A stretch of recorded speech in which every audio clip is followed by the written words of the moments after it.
멈춰. 이 영상을 떠나기 전에 스스로에게 물어봐라. 도대체 언제까지 한계에 몰린 차에 살면서 마음속에 거대한 가능성을 품고도 동전이나 세며 버틸 생각인가? 지금 당신 인생에 보이지 않는 곳에서 무언가가 일어나고 있다. 당신을 따라다니는 이 결핍은 우연이 아니다. 숨을 조여오는 압박도 우연이 아니다. 어떤 돌파가 준비되고 있다. 하지만 지금 당신의 결단이 필요하다. 지금처럼 계속 화면을 넘기면 아무것도 바뀌지 않는다. 내일은 오늘의 조용한 반복일 뿐이다. 하지만 여기 남아 끝까지 듣는다면 당신 안에서 무언가가 부서질 것이다. 이건 단순히 돈의 문제가 아니다. 정체성의 문제다. 권위의 문제다. 왜 아직 풍요가 오지 않았는지, 그리고 그것이 마침내 당신 삶에 밀려들기 위해 무엇이 필요한지 이해하는 문제다. 남아라. 지금부터 듣게 될 말이 당신의 결핍에 종지부를 찍는 순간이 될 수 있다. 대부분의 사람들이 알아차리지 못하는 정확한 순간이 있다. 바로 당신이 조용히 포기하기로 결정하는 그 순간이다. 그건 고지서가 밀렸을 때가 아니다. 돈이 완전히 떨어졌을 때도 아니다. 그보다 앞선 순간이다. 어쩌면 이게 내 현실일지도 몰라 라고 받아들이기 시작하는 그때다. 한계 속에서 사는 게 정상이라고, 그게 꿈꾸는 건 위험하다고, 다시 시도하는 건 너무 아프다고 믿기 시작하는 그 순간, 당신은 지쳤다. 모든 지출을 계산하며 사는데 지쳤다. 속은 불안한데 겉으로는 괜찮은 척하는데 지쳤다. 열심히 일해도 거의 나아가지 못하는 느낌에 지쳤다. 그리고 가장 무거운 건 돈이 없는 게 아니라 모두가 앞으로 나아가는 것처럼 보이는 가운데 나만 뒤처지는 것 같은 감각이다. 하지만 잘 들어라. 지금 보이지 않는 결정이 일어나고 있다. 계속해서 결핍의 서사를 강화할 것인가? 아니면 여기서 그것을 끊어낼 것인가? 결핍은 지갑에서 시작되지 않는다. 머릿속에서 시작된다. 풍요를 관리하기 위해 태어난 존재가 아니라 그저 버티기 위해 태어났다고 믿는 순간부터 시작된다. 좌절이 정체성이 되는 순간부터 시작된다. 오늘 바깥의 숫자가 바뀌기 전에 당신 안에서 무언가가 바뀌어야 한다. 그리고 질문은 단순하지만 잔인하다. 당신은 그저 압박을 덜고 싶은가? 아니면 이 순환을 깨뜨릴 준비가 되었는가? 지금부터 드러날 이야기는 이 시기가 우연이 아니었다는 것을 보여줄 것이다. 그리고 닫혔던 모든 문 뒤에 훨씬 더 큰 목적이 숨어 있었다는 것을. 당신은 그것을 버림이라고 불렀다. 불운이라고 불렀다. 심지어 불공평하다고도 했다. 하지만 만약 이 재정적 사막이 사고가 아니라 정렬이었다면, 패턴을 보라. 거의 성사될 뻔했던 기회들, 견고해 보이다가 갑자기 사라진 약속들, 도움을 약속하고는 사라진 사람들, 마치 하나씩 당신의 모든 공급원이 동시에 말라버린 것처럼 보였다. 이건 우연이 아니다. 가지치기다. 사막에는 잔인하지만 필요한 기능이 있다. 당신이 진짜로 누구 혹은 무엇을 신뢰하는지 드러내는 것이다. 인간적인 대안이 남아있었을 때 당신은 의존을 나누고 있었다. 약간의 믿음, 약간의 통제, 약간의 기도, 약간의 전략적 절박함. 그래서 지지대들이 제거되었다. 당신을 무너뜨리기 위해서가 아니다. 당신을 다시 자리 잡게 하기 위해서다. 결핍의 침묵 속에서 당신은 가장 깊은 두려움과 마주할 수밖에 없었다. 내가 해낼 수 없을지도 모른다는 두려움, 다시 실패할지 모른다는 두려움, 내게 의존하는 사람들을 책임지지 못할지도 모른다는 두려움. 안정이 가려왔던 상처들이 사막에서 드러났다. 그리고 모든 것을 바꾸는 지점이 여기 있다. 가짜 안전이 무너지면 진짜 원천이 드러날 수 있다. 아마도 문들이 닫힌 건 당신이 지니고 있는 목적에 비해 너무 작은 곳으로 들어가려던 순간이었기 때문일지도 모른다. 하지만 이 겉보기의 붕괴 뒤에는 더 깊은 무언가가 있다. 그것은 당신의 정체성과 관련되어 있고 게임의 규칙 자체를 바꾼다. 당신은 자신도 모르게 예측 가능한 것에 의존하는 법을 배웠다. 고정된 급여, 영향력 있는 누군가의 도움, 주요 고객 한 명, 통제하고 있다는 느낌을 주는 최소한의 안정. 풍요는 아니었지만 안전하다는 착각을 유지하기엔 충분했다. 그리고 바로 그 지점이 문제였다. 신뢰가 시스템에 묶여 있으면 어떤 변동도 공포가 된다. 어떤 위기도 존재 자체를 위협하는 일처럼 느껴진다. 당신의 평안은 당신이 통제할 수 없는 요소들에 달려버린다. 그래서 무슨 일이 일어났는가? 시스템이 무너졌다. 도움은 지연되었다. 계약은 끝났다. 안정은 갈라졌다. 그리고 그것과 함께 당신의 정체성 감각도 흔들렸다. 당신은 돈만 잃은 게 아니다. 감정적 안전을 쌓아 올리던 기반을 잃었다. 그리고 그것은 어떤 미납된 청구서보다 더 아프다. 하지만 많은 사람들이 받아들이지 않는 진실이 있다. 당신의 원천이 제한되어 있다면 당신의 삶도 제한된다. 당신은 상황에 반응하며 살도록 만들어진 존재가 아니다. 그 위에서 작동하도록 만들어졌다. 하지만 그러기 위해서는 먼저 무언가가 깨져야 했다. 안전해 보였던 것에 대한 조용한 의존. 이 붕괴가 불편했던 이유는 당신의 믿음이 실제로 어디에 닻을 내리고 있었는지를 드러냈기 때문이다. 그리고 가짜 원천이 마르면 진짜 원천에 접근할 기회가 생긴다. 하지만 지금 당신 안에서는 갈등이 일어나고 있다. 이 모든 말을 들으면서도 여전히 자신을 그저 버티는 사람으로 여기고 있는 한 부분이 있기 때문이다. 그리고 바로 그 정체성이 맞서져야 한다. 어느 순간부터 당신은 번영하도록 정해진 사람으로 스스로를 보지 않게 되었고 어떻게든 감당하며 사는 사람으로 자신을 인식하기 시작했다. 이건 한 번에 일어난 일이 아니다. 점진적이었다. 여기서 한 번의 좌절, 저기서 한 번의 빚, 자존심을 건드린 조용한 비교. 그렇게 조금씩 당신은 새로운 정체성을 받아들였다. 생존자. 생존이 목표가 되었다. 청구서를 내는 것만으로도 승리처럼 느껴졌다. 누구에게도 빚지지 않는 것이 성공의 기준이 되었다. 그리고 꿈은 무모한 환상처럼 보이며 하나둘 보관함으로 들어갔다.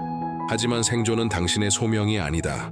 그저 한 달을 버티는 사람과 확장의 비전을 가지고 자원을 운영하는 사람 사이에는 엄청난 차이가 있다. 생존의 사고방식은 결정을 축소시킨다. 작게 생각하게 만든다. 적은 것에 만족하게 만든다. 위험을 피하게 만든다. 반면 풍요의 사고방식은 책임, 전략, 대담함을 요구한다. 당신은 결핍에 반응하며 살도록 설계된 존재가 아니다. 증식시키도록 능력이 주어졌다. 하지만 여기서 충돌이 발생한다. 현재의 현실은 이 더 큰 정체성과 맞지 않는다. 그리고 정체성과 현실이 충돌할 때 사람은 고통을 줄이기 위해 정체성을 낮추는 경향이 있다. 당신도 그렇게 했다. 제한에 맞춰 스스로를 조정했다. 하지만 당신 안의 어떤 부분은 이 축소된 버전을 완전히 받아들인 적이 없다. 불편함이 남아있다. 더 많은 것이 있다는 감각이 있다. 그리고 그 불편함이 바로 신호다. 풍요는 돈에서 시작되는 것이 아니라 당신이 결핍과 맺어온 보이지 않는 계약을 깨뜨리는 데서 시작된다는 신호다. 그 계약은 잉크로 서명된 것이 아니다. 말로 반복되며 굳어졌다. 다 너무 비싸. 항상 남는 게 없어. 돈이 내 손에 머무르지 않아. 나에게는 항상 더 어렵다. 겉보기엔 별것 아닌 말들. 하지만 매일 반복되면서 당신의 현실 인식을 형성했다. 당신은 상황을 묘사한 것이 아니다. 그것을 강화했다. 불가능을 선언할 때마다 당신의 뇌는 그것을 증명할 근거를 찾았고 결국 찾아냈다. 항상 찾아낸다. 그렇게 결핍은 상황이 아니라 서사가 되었다. 그리고 서사가 굳어지면 그것이 결정을 지배한다. 나한테는 아니야 라고 생각하며 더 큰 기회를 시도하지 않는다. 망할 수도 있어 라는 이유로 자신에게 투자하는 것을 망설인다. 이럴까봐 성장 자체를 피한다. 보이는가? 계약은 보이지 않지만 강력하다. 오늘 그것을 끊어내야 한다. 지금 이 순간에 주목하라. 이 메시지가 당신에게 의미가 있다면 댓글에 단 하나의 단어를 남겨라. 끊는다. 알고리즘 때문이 아니다.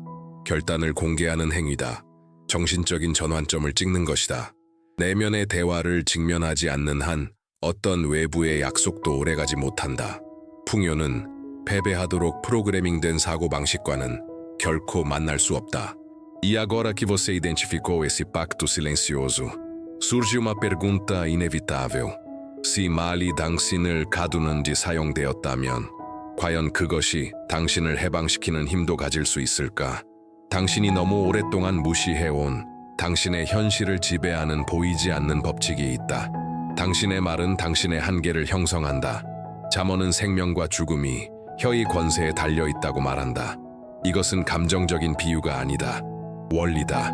당신이 무능함을 선언할 때마다 당신의 행동은 그 선언에 맞춰진다. 패배를 말할 때마다 당신의 태도는 그 기대를 확증한다. 말은 분위기를 만든다. 분위기는 결정을 좌우한다. 결정은 결과를 만든다. 이 순환이 보이는가? 수년 동안 당신은 자신도 모르게 스스로의 노력을 저주해왔을지도 모른다. 소용없을 거라고 말하며 일했다. 아마 실패할 거라고 확신하며 시도했다. 공급을 구하며 기도하면서도 말은 결핍에 갇힌 사람처럼 했다. 이것은 내적 충돌을 만든다. 그리고 지속적인 충돌은 전진을 막는다. 오늘 변화는 실질적인 방식으로 시작된다. 나는 못해를 나는 배우고 있다로 바꿔라. 절대 안 돼를 될 때까지 조정하고 있다로 바꿔라. 단순해 보인다. 하지만 이 변화는 기회 앞에서의 당신의 태도를 바꾼다. 어려움을 부정하라는 뜻이 아니다. 그것이 당신의 정체성을 정의하도록 허용하지 말라는 것이다. 올바른 말은 믿음과 행동을 정렬시킨다. 하지만 주의하라. 공허한 선언은 실제 변화를 만들어내지 못한다. 다음 단계는 피할 수 없다. 말은 시작일 뿐, 행동이 그 증표다. 그리고 바로 여기서 많은 사람들이 멈춘다. 다시 움직여야 할 때가 되면 두려움이 되살아나기 때문이다. 당신이 시도했지만 잘 되지 않았던 모든 순간을 떠올리게 하면서 이제 어떻게 할 것인가? 숨을 것인가? 아니면 다시 그물을 던질 것인가? 다음 단계를 내딛기 전에 반드시 이해해야 할 것이 있다. 공급은 땅에서 시작되지 않는다. 보이지 않는 곳에서 시작된다. 학가에는 강력한 선언을 기록한다. 은도 내 것이요, 금도 내 것이다. 이것은 당신이 그토록 쫓는 자원이 신적인 범위를 벗어나 있지 않다는 뜻이다. 모든 금융 시스템, 모든 기회, 모든 전략적인 문, 그 어떤 것도 이 주권 밖에서 움직이지 않는다. 그렇다면 왜 아무것도 흐르지 않는 것처럼 느껴질까? 왜냐하면 공급이 풀리는 것과 그것이 현실로 나타나는 것은 같지 않기 때문이다. 약속과 실현 사이에는 간격이 있다. 그리고 바로 그 간격에서 많은 사람들이 포기한다. 침묵을 거절로 해석한다. 지연을 거부로 받아들인다. 그러나 대부분의 경우 지연은 정렬이다. 당신이 아직 보지 못한 연결들이 준비되고 있다. 당신의 시야 밖에서 기회들이 자리 잡고 있다. 다른 사람들의 결정이 아직 성숙해져야 한다. 바로 그 수렴 직전의 움직임을 포기하는 것이 가장 큰 실수다. 이해하라. 그저 숨을 돌릴 만큼의 공급을 받는 것이 아니다. 당신이 지닌 목적에 걸맞은 자원에 접근하는 것이다. 그리고 큰 목적은 더 큰 구조를 요구한다. 하지만 여기서 중요한 질문이 있다. 기회가 나타났을 때 당신은 행동할 준비가 되어 있는가? 아니면 마지막 실패의 두려움에 여전히 묶여 있을 것인가? 공급은 이미 오고 있을지도 모른다. 하지만 그것은 언제나 움직이는 사람을 찾아간다.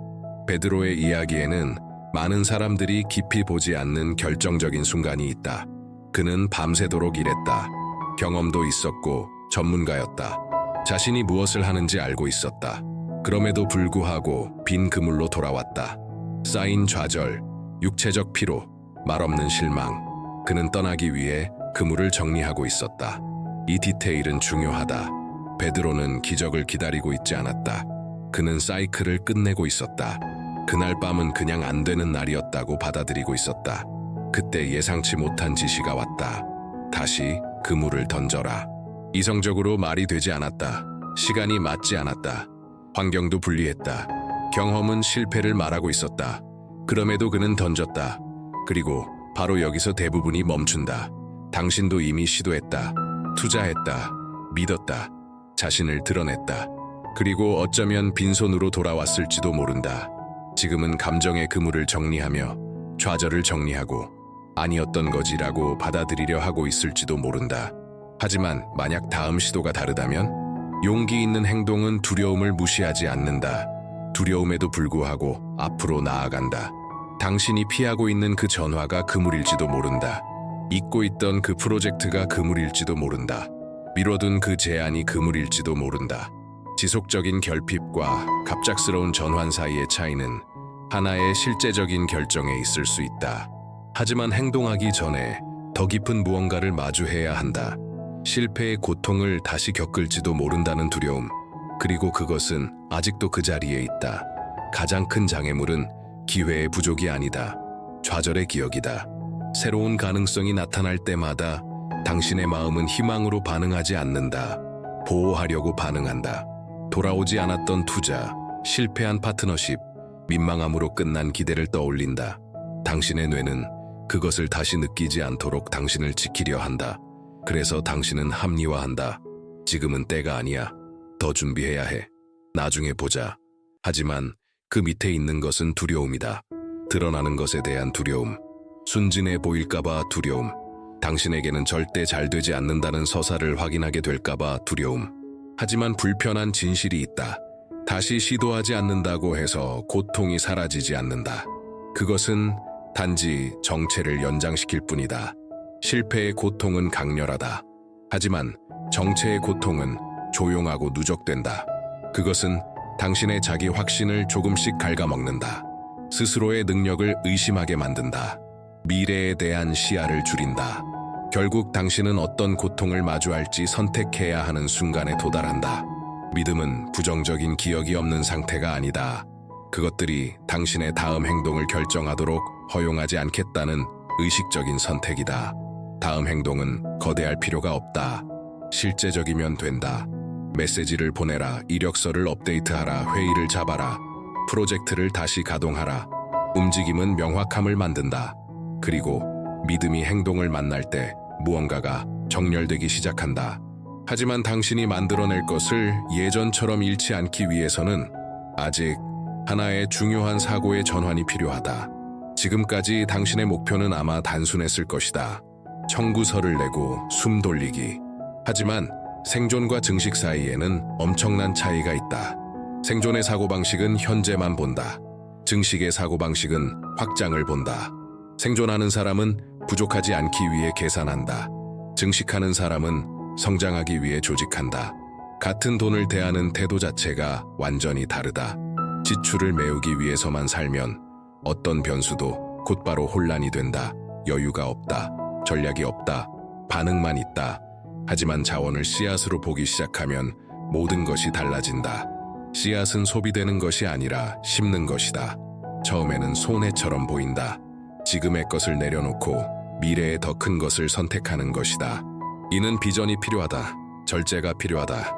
실질적인 믿음이 필요하다. 어쩌면 지금까지 당신의 삶에 들어온 모든 것이 긴급한 구조처럼 다뤄졌을지도 모른다.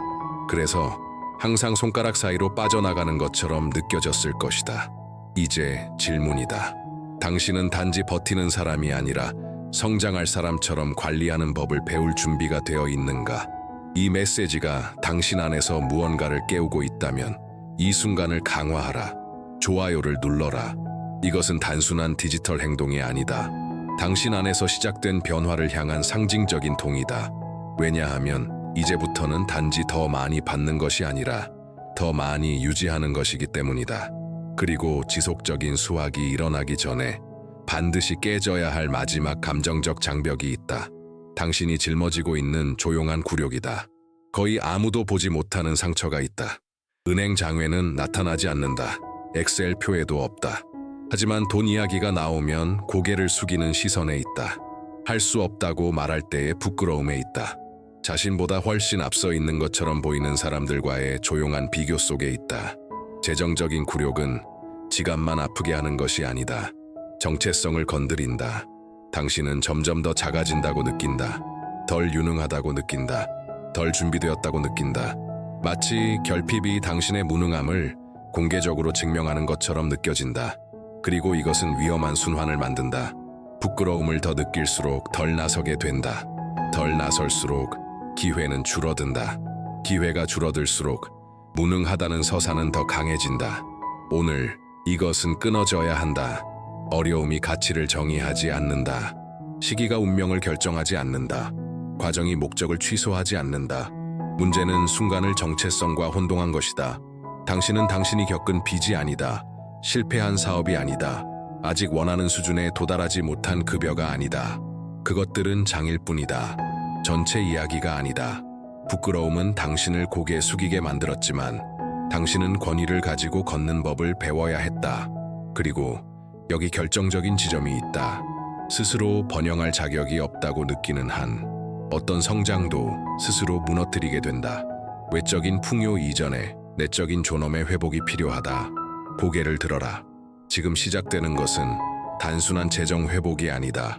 시즌의 변화다. 인생에는 모든 것이 같아 보이다가 어느 순간 갑자기 모든 것이 바뀌는 때가 있다. 시즌의 변화는 소음으로 시작되지 않는다. 정열로 시작된다. 내적인 결단, 다른 태도, 이전에는 없던 용기. 당신은 압박, 결핍, 내적 충돌의 사이클을 지나왔다. 편하지 않았다. 가볍지 않았다. 하지만 그것은 당신을 형성했다. 겨울의 나무처럼 겉으로는 아무 일도 일어나지 않는 것처럼 보였지만 보이지 않는 곳에서는 뿌리가 깊어지고 있었다. 이제 주목하라. 깊은 뿌리는 눈에 보이는 성장을 지탱한다. 시즌은 성숙이 기회를 만날 때 바뀐다. 당신은 아마 외부에서 오는 강렬한 신호를 기다리고 있을지도 모른다. 예상치 못한 입금, 거대한 계약, 극적인 사건. 하지만 대부분의 경우 전환은 조용하게 시작되고 나중에야 분명해진다. 당신 안에 무언가는 이미 예전의 사고방식을 받아들이지 않는다. 더 이상 생존의 태도를 용납하지 않는다. 더 이상 부끄러움과 자신을 동일시하지 않는다. 이것이 전환의 신호다. 하지만 이 시점에는 실제적인 위험이 있다. 새로운 단계에서 첫 어려움이 나타났을 때 다시 옛 패턴으로 돌아가는 것이다. 성장은 책임을 가져온다. 절제를 요구한다. 꾸준함을 요구한다. 그리고 새로운 수준을 유지할 준비가 되어 있지 않다면 무의식적으로 그 성장을 스스로 무너뜨릴 수 있다. 이제 질문은 단순히 시즌이 바뀌었는지가 아니다. 이 새로운 시즌을 유지할 수 있는 사람이 될 준비가 되어 있는가이다. 풍요는 구조를 요구하기 때문이다. 그리고 이제 그것에 대해 이야기해야 한다. 받는 것은 감정적이다. 유지하는 것은 전략이다. 많은 사람들이 성장을 위해 기도하지만 그것을 관리할 준비를 하는 사람은 적다. 수확을 원하지만 지속적인 경작을 소홀히 한다. 바로 그 지점에서 과거의 사이클이 반복된다. 당신의 사고방식이 여전히 생존에 머물러 있는 상태에서 풍요가 온다면 당신은 확장을 긴급 상황처럼 다루게 된다. 충동적으로 소비하고 감정으로 결정하고 더 큰 도전에 직면하면 물러나게 된다. 성장은 내적인 구조를 요구한다. 재정적인 절제, 조직력, 계획, 지속적인 학습. 무거운 의무가 아니라 번영이 운이 아니라 관리라는 것을 아는 사람의 책임이다. 장기적인 시야를 길러야 한다. 다음 달만 생각하는 것을 멈추고 앞으로 몇 년을 보기 시작해야 한다. 그것이 오늘의 선택을 바꾼다. 또 하나의 중요한 열쇠, 환경이다. 제한적인 말들에 둘러싸여 있다면 당신의 사고방식은 계속 시험받게 된다. 지속 가능한 성장은 시야를 넓혀주는 사람들과의 가까움이 필요하다. 두려움을 강화하는 사람들이 아니라. 그리고 무엇보다 영적인 정렬을 유지하라. 공급을 원천의 대체물로 만들지 마라. 과거의 실수는 시스템에 의존한 것이었다. 미래의 실수는 결과에만 의존하는 것이다. 새로운 시즌은 지속성을 요구한다. 지금까지의 모든 것은 하나의 결정적인 지점으로 모인다. 이 여정이 단지 돈에 관한 것이 아니었다는 것을 이해하는 것. 그것은 변화에 관한 것이었다. 그리고 이제 선언된 모든 것을 확정할 시간이다. 당신은 이 영상을 아마 지친 상태로 시작했을 것이다. 걱정 속에서 결핍의 무게가 일상을 짓누르는 것을 느끼며 이 여정을 통해 한 가지는 분명해졌다. 사막은 버림이 아니었다. 준비였다. 닫힌 문은 거절이 아니었다. 방향 전환이었다. 결핍은 당신의 정체성이 아니었다. 하나의 시기였다. 당신은 결핍과의 정신적 계약을 인식했다. 자신의 말을 마주했다. 풀어진 공급은 용기 있는 행동을 요구한다는 것을 이해했다. 다시 시도하는 것이 멈춰 있는 것보다 낫다는 것을 인정했다. 증식이 생존과 다르다는 것을 깨달았다. 부끄러움이 가치를 정의하지 않는다는 것을 알았다.